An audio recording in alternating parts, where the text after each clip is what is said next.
સુરતની જનસંખ્યા જે રીતે વધી રહી છે ત્યારે બનતી ઘટનાઓ અને ક્રાઇમને કંટ્રોલ કરવા માટે સુરત પોલીસ વિભાગ દ્વારા કેટલાક નવા પોલીસ સ્ટેશન ખોલવામાં આવી રહ્યા છે। ત્યારે ભેસ્તાન ખાતે નવા પોલીસ સ્ટેશનનું ખાતમુહૂર્ત શહેર પોલીસ કમિશનર અજયકુમાર તોમાર દ્વારા કરવામાં આવ્યું હતું।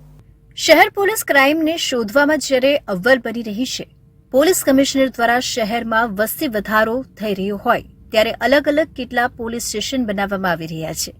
જેમાંનું એક ભેસ્તાન ખાતે 3 લાખની વસ્તીમાં ભેસ્તાન પોલીસ સ્ટેશનને ફાળવણી કરવામાં આવી હતી,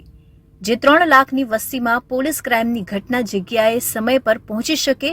અને વધુમાં વધુ ગુનાઓને ડામી શકે તે હેતુથી સરકાર દ્વારા ભેસ્તાન પોલીસ સ્ટેશનનું નવનિર્માણ કરવા ફાળવેલ ભેસ્તાન 4 રસ્તા પર આવેલ જમીન પર શહેર પોલીસ કમિશનર અજયકુમાર તોમાર દ્વારા ભૂમિપૂજન કરવામાં આવ્યું હતું અને તમામ સ્ટાફને ભેસ્તાન પોલીસ સ્ટેશન હદ વિસ્તારમાં શાંતિ બની રહે તેવા પ્રયાસો કરે એવી જાહેર મંચ પરથી સૂચનાઓ આપવામાં આવી હતી અને સાથે સાથે જનતાને પણ પોલીસને સાથ સહકાર આપવા અને કોઈ ઘટના બની હોય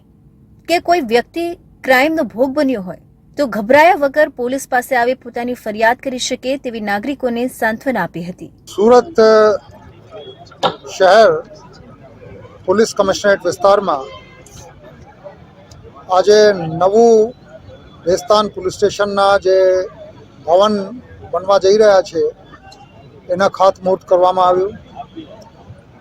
નામદાર ગુજરાત સરકાર દ્વારા જે જગ્યા ફાળવવામાં આવી છે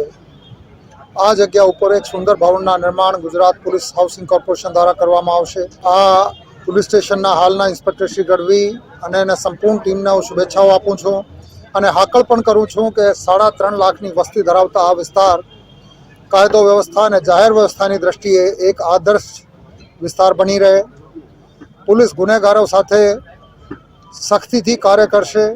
કડકમાં કડક રીતે કાર્ય કરશે।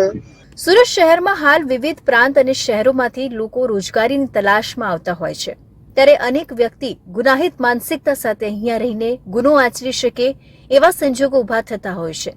અને એટલે જેમ જેમ વસ્તીમાં વધારો નોંધાય છે એમ પોલીસના સંખ્યાબળ સાથે સુવિધામાં વધારો કરવો ખૂબ જરૂરી થાય છે અને એ જ વાતને ધ્યાનમાં રાખી સતત સુરત પોલીસ વિભાગ દ્વારા પોલીસ સ્ટેશનોને અત્યંત આધુનિક સુવિધાથી સજ્જ કરીને